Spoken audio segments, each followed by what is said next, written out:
অবশেষে তৃতীয় দিনে এসে নিভল সুন্দরবনের আগুন। ফায়ার সার্ভিস জানিয়েছে অভিযান শুরুর ৪৩ ঘন্টা পর তারা আগুন পুরোপুরি নেভাতে সক্ষম হয়েছেন। আগামী দুদিন বন বিভাগের 2টি টিম বনে পানি ছিটানো অব্যাহত রাখবে বলে জানানো হয়েছে। এদিকে জীববৈচিত্র্যের ক্ষয়ক্ষতি জানতে 7 সদস্যের কমিটি তৈরি করেছে বন বিভাগ। মোংলা থেকে এনামুল হকের তথ্য ও ছবিতে প্রতিবেদন।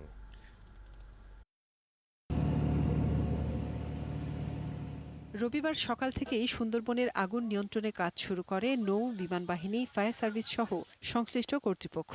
সোমবার সকালেও কিছু কিছু জায়গায় ধোঁয়া দেখা যায়। তবে একটানা কাজ চালিয়ে বেলা 11:15টার দিকে ঘোষণা দেয়া হয় আগুন পুরোপুরি নিয়ন্ত্রণে আনার।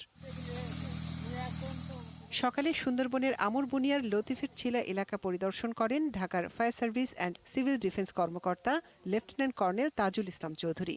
বিকাশে কম খরচে ক্যাশ আউটের লিমিট বেড়ে 50,000, প্রিয় এজেন্টও 2টা।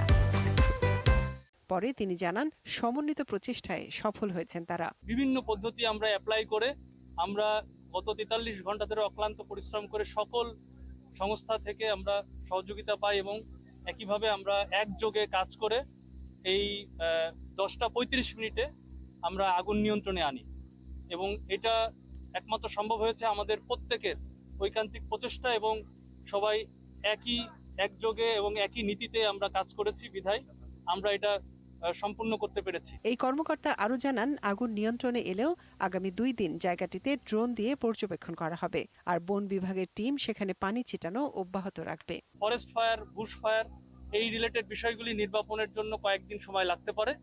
আমরা দৃঢ়ভাবে পর্যবেক্ষণ করছি, খুব তীক্ষ্ণভাবে পর্যবেক্ষণ করছি, চারিদিকে নজর রাখছি। আমাদের ফরেস্ট রয়েছে, আমাদের জেলা প্রশাসন এবং আমাদের যেই ফায়ার সার্ভিসের লোকাল যে ইউনিটটা রয়েছে সবাই এখানে থাকবে। আগামী 2-3 দিন ধরে পর্যবেক্ষণ করবে। গত শনিবার দুপুরে আগুন লাগে সুন্দরবনে। আগুন ছড়িয়ে পড়ে বনের 5 একর জায়গা জুড়ে। আগুন লাগার কারণ জানতে এরই মধ্যে কাজ শুরু করেছে তদন্ত কমিটি। মনিরা কাজুরি, 71।